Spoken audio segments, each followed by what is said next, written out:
E aí a gente vai colocar mais um contexto aqui na nossa conversa, Renata, que é um pouco das discussões que estão acontecendo aí em Brasília com relação à PEC da segurança pública, já que esse é o nosso tema aqui em debate. O que a gente tem de avanços com relação à proposta apresentada pelo Ministério da Justiça e Segurança Pública? Quais são outras ideias que nesse momento também circulam por aí? Pois é, Carol, em relação à PEC da segurança pública, ela continua exatamente onde ela está, estacionada na Casa Civil. O ministro Lewandowski tem conversado com governadores, tem tentado achar um ponto em comum, um texto em comum. O discurso oficial é que vamos unir tudo num texto só.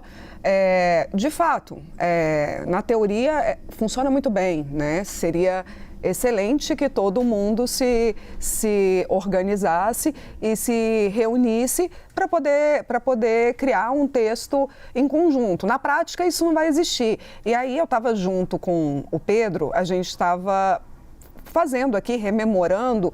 E o que aconteceu? A gente chegou à conclusão que existem 4 propostas diferentes, pelo menos 4 propostas diferentes sobre o mesmo tema, que é justamente segurança pública, que segurança pública é o que a gente, um dos temas que mais tem destaque hoje, politicamente, né? Então, assim, eu não sei se a gente já vai chamar arte agora, Pedro, ou a gente faz isso junto, mas existe um texto, por exemplo, que está na Câmara dos Deputados e que tem 4 meses que ele está sendo elaborado e ele conta com o apoio do Arthur Lira, ou seja, é mais um texto. A gente tem a PEC da segurança pública, do ministro Lewandowski, a gente tem o texto da Secretaria de Segurança Pública, que o Pedro trouxe, a gente tem um texto que está sendo elaborado por uma parte dos governadores, 5 governadores de direita, e a gente tem esse da Câmara.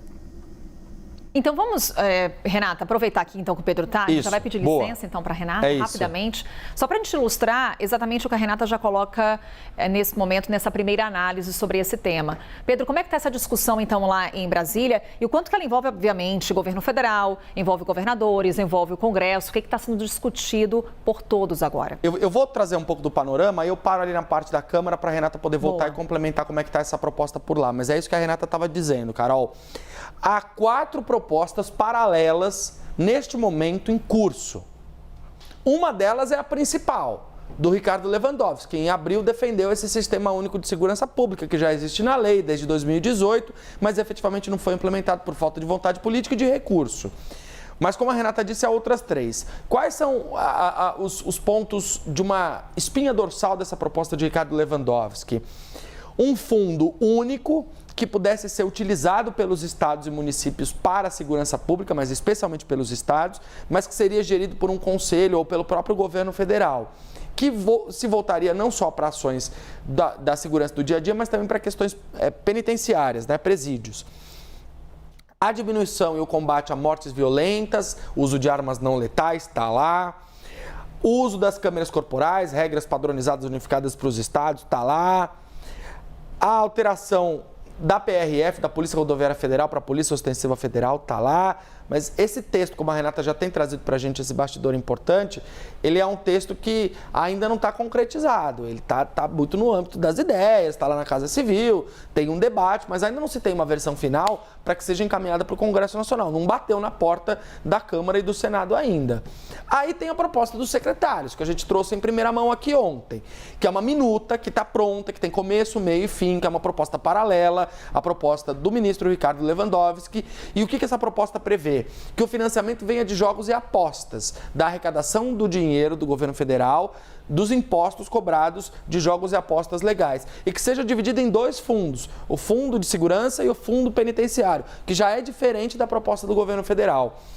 O texto não traz a questão da diminuição de mortes violentas e armas não letais, o uso de armas não letais, não traz as regras para câmeras corporais e não traz alteração na Polícia Rodoviária Federal. Esses pontos não estão abarcados na proposta dos secretários.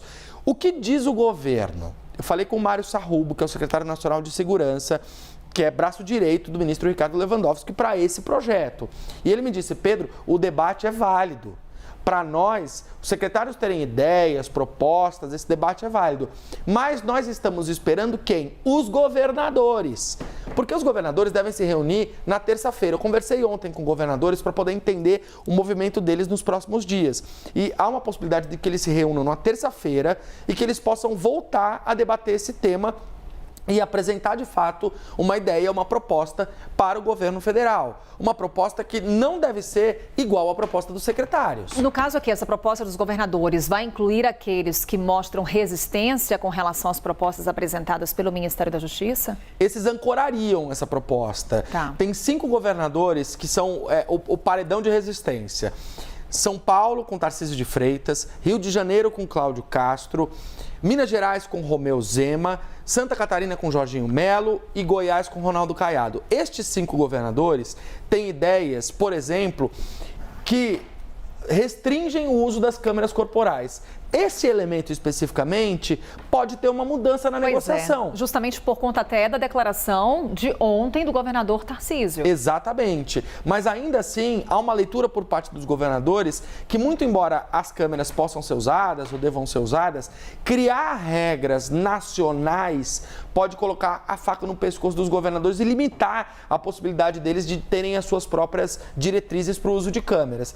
Ainda não sabemos se esse texto dos governadores, se essa ideia dos governadores vai trazer, por exemplo, a questão das mortes violentas, que é bom que se diga, é muito importante, é um dos pontos super relevantes dessa proposta do ministro Ricardo Lewandowski, que é a diminuição das mortes violentas com o uso de equipamentos não letais. Isso poderia, por exemplo, resolver boa parte dos problemas que a gente está vendo aí nos últimos dias com a Polícia Militar aqui de São Paulo.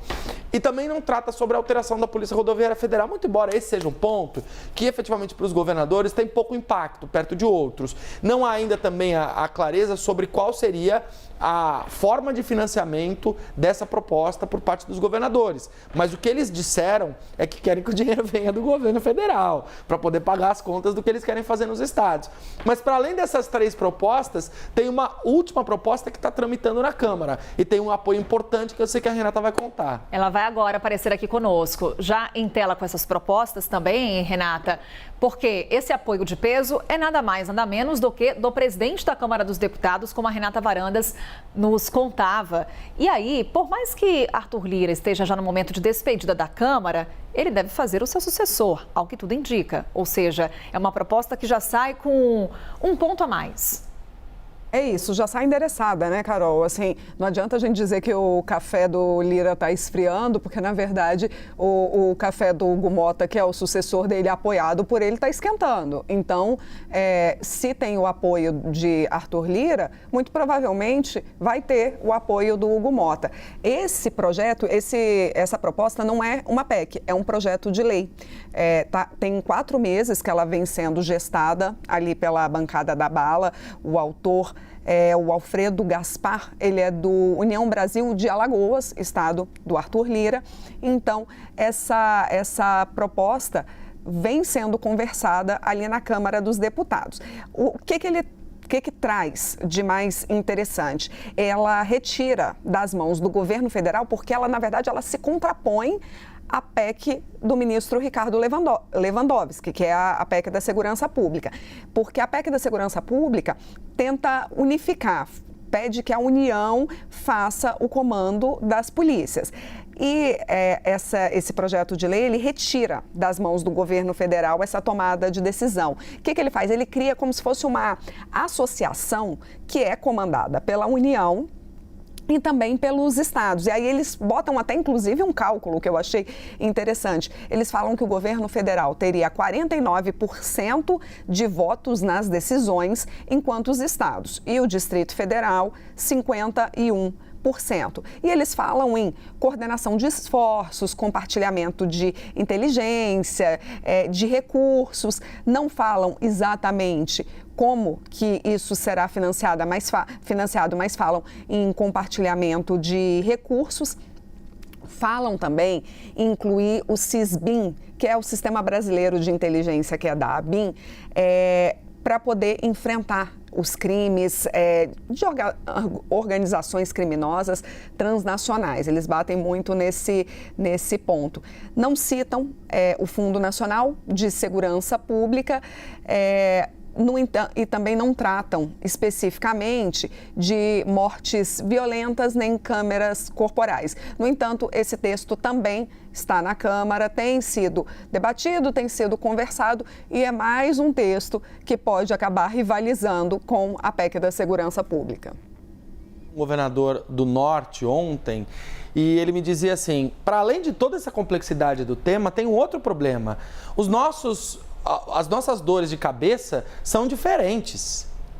Os governadores do Sudeste não estão preocupados com fronteira, mas essa é uma preocupação nossa. Isso para nós é fundamental numa PEC de segurança. Os governadores do Sudeste estão preocupados, por exemplo, com rodovias, estão preocupados com portos, mas a nossa preocupação é o tamanho das fronteiras extensas que a gente tem e uma possibilidade da porta de entrada de drogas e armas por esses lugares. Então perceba, né, Carol e Renata, como essa dinâmica ela é complexa e difícil. E a ampliação desse debate, né? O quanto que a gente tem que monitorar todas essas conversas com o Pedro Duran e com a Renata Varandas, claro. Obrigada aos dois. Quer acrescentar, Renata, um ponto? Não, é só falando o que o Pedro está dizendo. São 5 Brasis dentro de um Brasil, né? São 5 realidades, 5 regiões completamente diferentes, com realidades completamente diferentes. Então, esse é outro motivo para a gente ter textos tão diversos e ideias tão diversas e dificuldade de unificar tudo